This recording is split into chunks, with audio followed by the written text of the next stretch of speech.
On entend souvent dans les discours politiques, à la télévision ou encore sur les réseaux sociaux, les immigrés coûtent trop cher, ils viennent pour les allocs, ils profitent de l'argent des Français. À force de répétition, ça finit presque par sembler évident pour beaucoup. Sauf que bon, au-delà du fait que c'est particulièrement stigmatisant de vouloir opposer immigrés et Français, c'est surtout factuellement faux.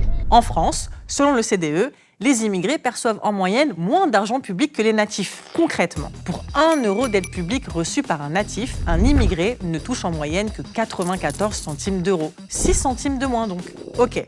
Mais alors comment une idée aussi éloignée de la réalité peut-elle être aussi répandue? Parce que l'immigration, c'est devenu un catalyseur de désinformation et souvent à des fins politiques. D'abord, le terme étranger. L'étranger, c'est une personne qui vient dans notre pays et qui a conservé sa nationalité. Ça peut être un touriste comme un résident. Et ça, c'est pas tout à fait la même chose qu'un immigré. Parce qu'un immigré, selon l'INSEE, c'est pas une identité, c'est une catégorie statistique qui correspond à toute personne née étrangère à l'étranger et résidente en France. Ça inclut aussi bien les étrangers qui n'ont pas la nationalité française et les personnes naturalisées. C'est ça l'important à comprendre. Le qualificatif d'immigré est permanent. C'est-à-dire que même si la personne a acquis la nationalité française, elle reste officiellement comptabilisée comme immigrée dans les statistiques. Et ce, pour toute sa vie. Au passage, on parle souvent de descendants d'immigrés avec l'idée de deuxième, de troisième génération, et là-dessus, il y a malheureusement un abus de langage, puisqu'on dit parfois immigrés pour qualifier celles et ceux qui sont nés ici.